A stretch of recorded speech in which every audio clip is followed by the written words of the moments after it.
welcome to Contact. I'm Craig Delahunt, and on today's show we'll be talking with Greenpeace Forest campaigner Tamara Stark. Thank you very much for joining us, Tamara. Thank you, Craig. It's nice to be here. Tamara, before we start talking about forest campaigns and issues, can you tell us a bit about yourself and what prompted you to join Greenpeace? Whew, We'll get all that out. I grew up near the forest, and I think I was really lucky in that my family wanted us to spend a lot of time. My brothers and I have two brothers, one older and one younger, and so we played a lot in the forest. We went hiking in the forest. We camped a lot in the forest, and it became very much a part of our lives and what we counted on. And you know, when you're a kid and you get to see bears and cougars and wild creatures, it certainly defines how you look at the forests. And I think probably what prompted me to join Greenpeace was going back to places that I'd visited as a kid and to find they weren't there anymore. You know, to find that they were there but the forests were gone, and that they had been, you know, really logged out very quickly in a very quick, you know, very brief time period. So when you start to be affected by that and start to look at the world around you and you realize how many places that's actually happening, then it was a really strong encouragement for me to actually not just, you know, sit back and not say anything about it, but to actually try to stop it. What's one of the most poignant memories you have working for Greenpeace, or with something that was associated with Greenpeace? Well, oh, that's very funny. I would have to say it was around the issue of dumping of nuclear waste at sea. And there was a few years ago, just before we were coming up to an international convention where we were trying to get a ban on prohibiting any country from dumping radioactive waste in the ocean.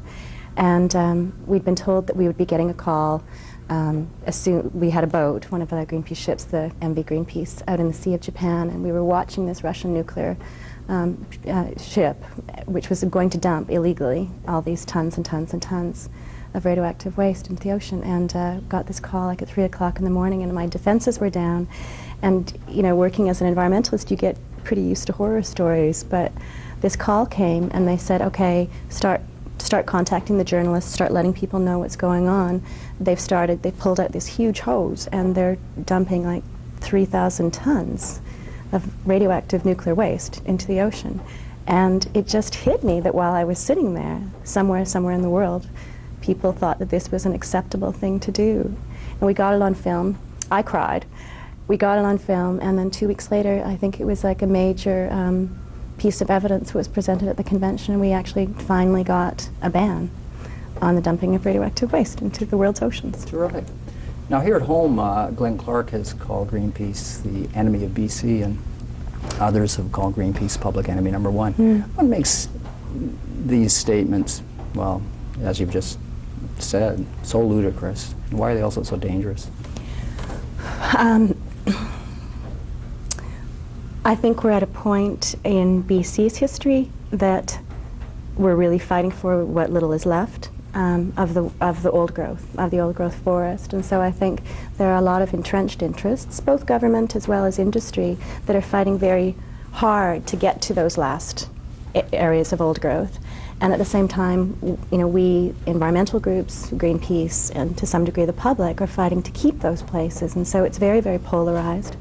And I think that Glenn Clark thought that he could isolate us and isolate us from our supporters by trying to make Greenpeace the enemy rather than the logging companies that have consistently overcut what are essentially public lands. And I don't think it worked. I mean, it certainly stirred up a lot of debate.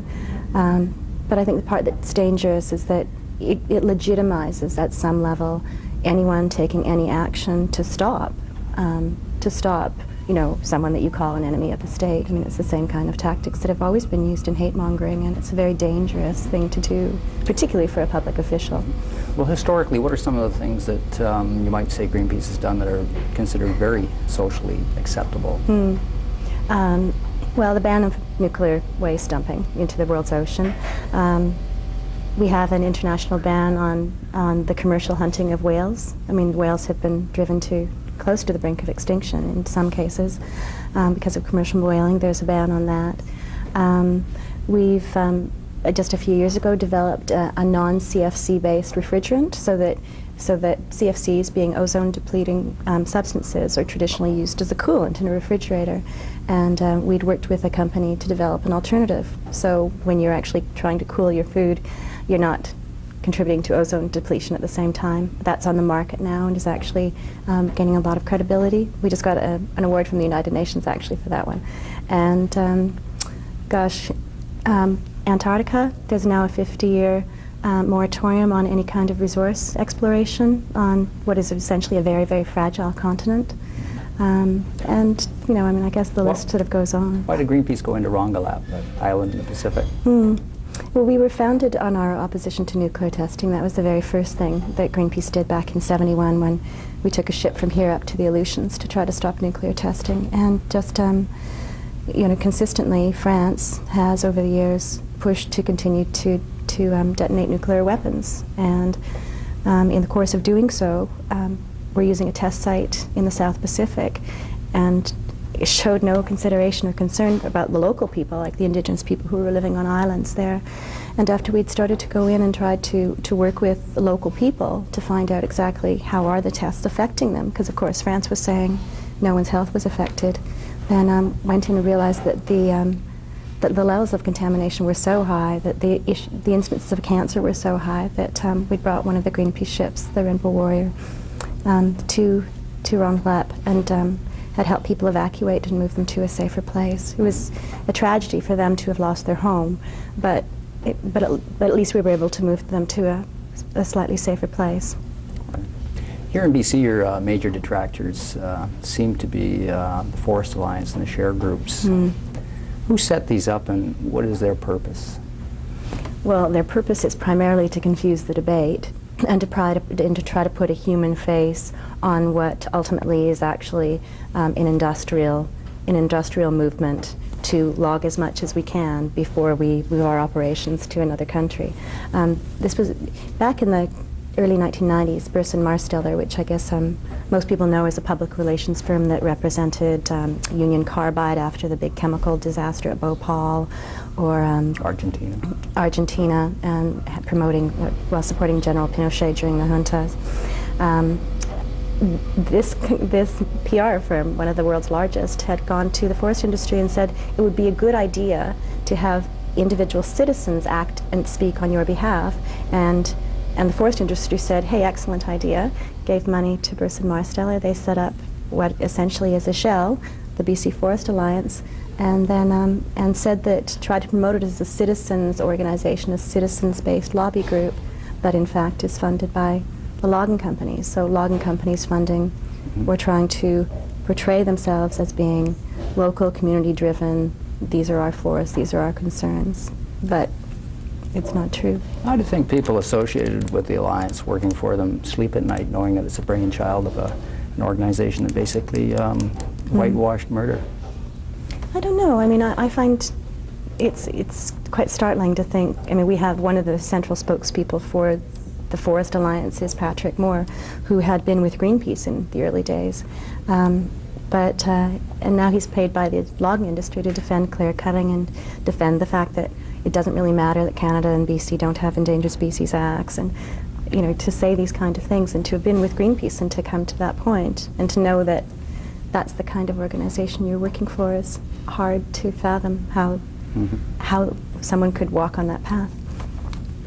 We're hearing this term harvesting associated with logging, with fishing, and with hunting, and yet the definition of harvesting is to gather something that you've sown or planted. Right. Why is that? I mean, most of these, the logging, hunting, fishing, man had nothing to do with rearing. No, that's true. Well, it's interesting. I guess it's probably that... It's another whitewash? I think it's often that the industry will try to coin phrases that make you think of something that essentially is wild and natural and undisturbed as something we can control. You know, it's okay if we destroy the ozone layer because we'll just pump some more ozone up there to you know, repair the hole. And the same kind of thing is true with old growth forests. If you think of it as something that you can actually plant as a crop, and they call it that, you know, it's a renewable crop. This is a fiber farm. This is a tree farm. if you look at it like that, then of course you can just go out and plant and then remove it next year and it'll be back. But to contrast to, what in some cases is a 1,500-year-old forest, which they had nothing to do with. Nothing to do with something that you can replace overnight is a way of lessening people's sense of outrage and thinking that we in fact can control nature more than we actually have ever been able to. On a positive vein, today's paper carried an article about cooperation between M&B and the major environmental groups in BC. What's led to this? I think it's probably a little preliminary to really say that that we're working together. I mean, put it this way, we haven't bought the champagne, it's not on ice, and we haven't popped the cork yet. The positive development really is that they brought in a new CEO last year, and I mean, everyone knows that Mac Blow got hit pretty hard in the days around Clayoquot Sound, I mean, both here as well as internationally. And they have to now do some major restructuring, like many logging companies in BC do. And in the course of doing so in the fall, their new CEO, actually did ask to meet with environmentalists and hear what we had to say, hear what the concerns are over clear cutting and over what's going on in our rainforest, in particular the Great Bear rainforest. We made recommendations and, he says he's considering them. So maybe. Now, how could this benefit MB? Well, I think that there's a number of ways, one of which is they clearly have to change what they're doing right now because harvesting large volumes of wood and shipping them out minimally processed are costing them money. I mean, they're losing money more quickly than, than they can possibly put holes in, put fingers into the dike. So they have to do something, and there's a growing international demand for products that come with environmental guarantees. I mean, like in the UK, there are 80 companies that a few years ago banded together and said, we only want to buy products that come with a stamp of approval, a green stamp of approval. And that market is now worth 4 or 5 billion pounds sterling, so what's that? I mean, $20 billion Canadian.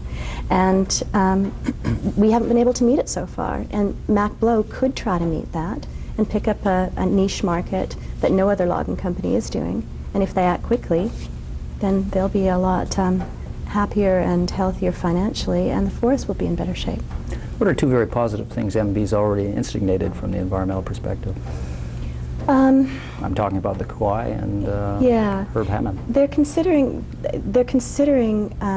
whether they would agree to stay out of the intact valleys within the rainforest. And I guess to place that in context, once along the coast of BC, there were 353 large valleys. If you walked from the border all the way up to Alaska, you would have encountered 353 large rainforest valleys. And now we've logged out most of them. There's only 69 left. And so we've asked for a moratorium on logging in those valleys so that we can map out what grizzly bears need and where those salmon runs and how can we protect the health of the ecosystem. And Macmillan Bloedel has said, or at least in today's paper, they say that they're considering committing to staying out. So if they do, that will be a very good thing. And they had the right to log there, and they were going to. They have the tenures to log there. They, they don't have so many intact valleys remaining because they have logged out much of the forest within their tenure. But still, I mean, it sets a precedent. It would be certainly a positive step, and a positive recognition that the rainforest is more than just something that a logging company can arbitrarily log when the public is against it. And the second thing that they've done is that they've hired a forester, or they've asked a forester who's very well respected within the environmental community to look at what logging might happen in Clayoquot Sound, the place of so much concern over the last few years. I guess that was Canada's largest act of civil disobedience. So the concern over the kind of logging that was going in Clayoquot Sound has now led to Macmillan Bloedel potentially using a forester whose logging practices we actually support and think can maintain and promote forest health. How might his working for M&B differ from Pat Moore working for the Forest Alliance? Hopefully. Well, yeah, that would suggest that that the kind of logging that Herb Hammond does or the kind of forestry that he promotes could really be influenced by large companies. And I just think that anyone who knows Herb and knows the kind of logging that he's done and the things that he's stood for would know that he's not going to sign off on any logging that would bring down the wrath of either local First Nations people or the environmental community.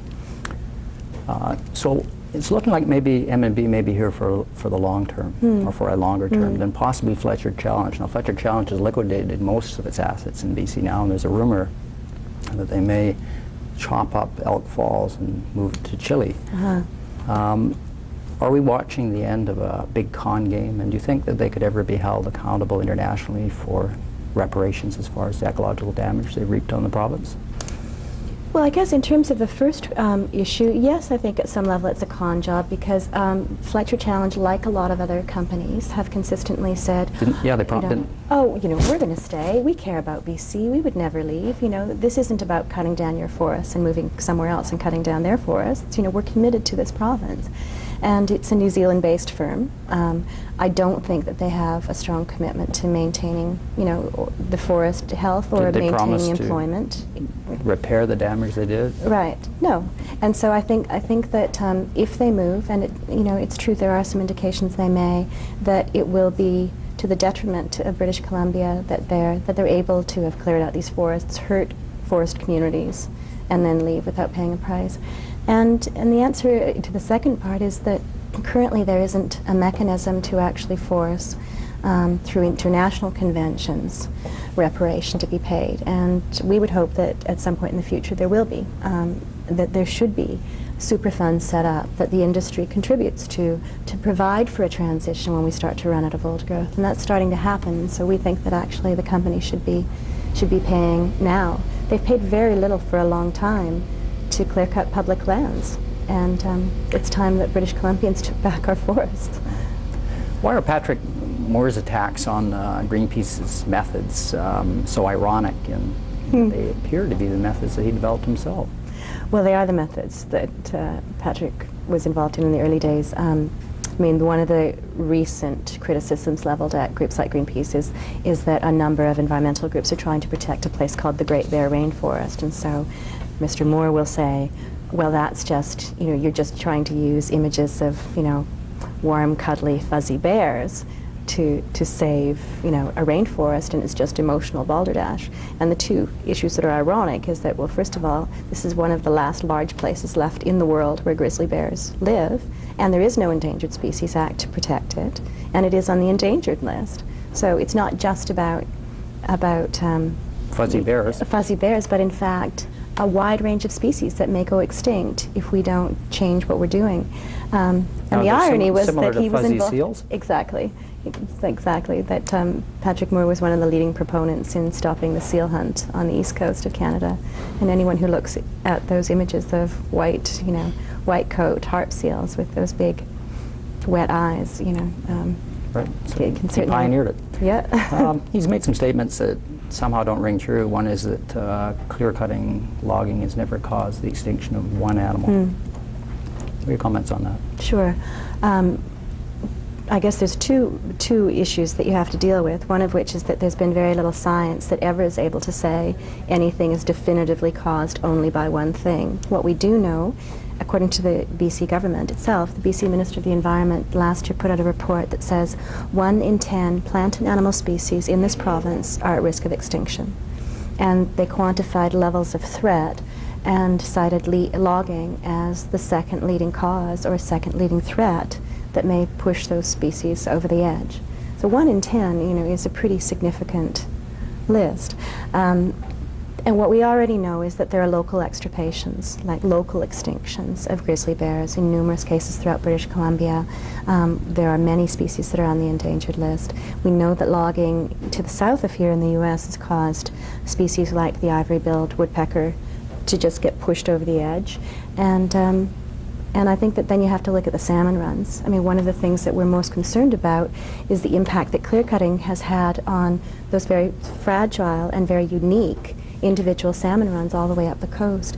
We've already lost 142 of them, and the report a couple of years ago that said that an additional 600 are at risk in BC and the Yukon just seems to say to us that, well, we should stop clear cutting right down to the banks of those streams and trying to protect what is not, just a part of our cultural identity, but also a valuable part of the economy. Now, hasn't he argued that the main cause of the loss of salmon and other fish species is actually urbanization rather than clear cutting? Urbanization is one cause, but you can't fragment and segment out threats. I mean, we're both overfishing our salmon. We're using fairly destructive fishing methods.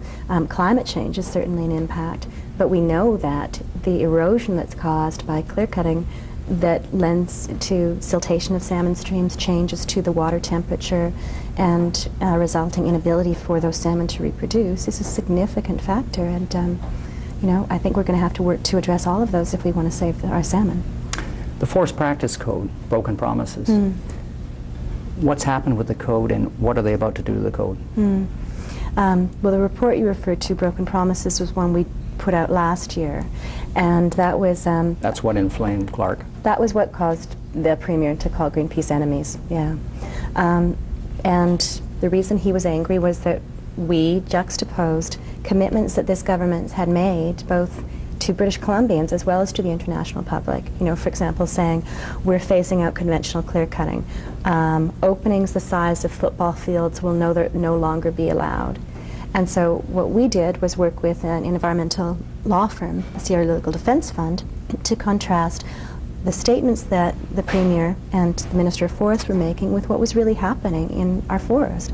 And what we found when we looked at the government approved cut blocks was that of 10,000 cut blocks that have been approved since the Forest Practices Code came in, over 90% were still clear cutting. And we were still logging down to salmon streams. And they were a lot bigger than football fields. And they were a lot bigger. And that, of course, legally allowable to be a lot bigger. So we have had concerns for, well, pretty much a year that the Forest Practices Code wasn't being enforced, wasn't actually being, wasn't being enforced as it was written. On paper, it looks pretty good. What they were doing in the forest was not what we were told would happen. And now, unfortunately, the industry has been lobbying very hard. Logging companies have been given a lot of influence, and the government we just received a leaked document a couple of weeks ago that shows that they're about to roll back the Forest Practices Code, and that there are 550 changes proposed that weaken environmental protection. Well, there's 4 or 5 major changes that really threaten the environment. What are they? Well, some of them, for example, that there's a mechanism currently within the code where you can stop the logging of where people are in an area where people are getting their drinking water. That's being thrown out. There's an ability right now to stop logging in the habitat of an endangered species. That's being thrown out. So that's to say, logging companies may know there's a species at risk, like a grizzly bear or a Vancouver Island marmot, and they can log that land anyway, which is just absurd. There are very few mechanisms for the public to actually have input into how logging plans and permits will be approved.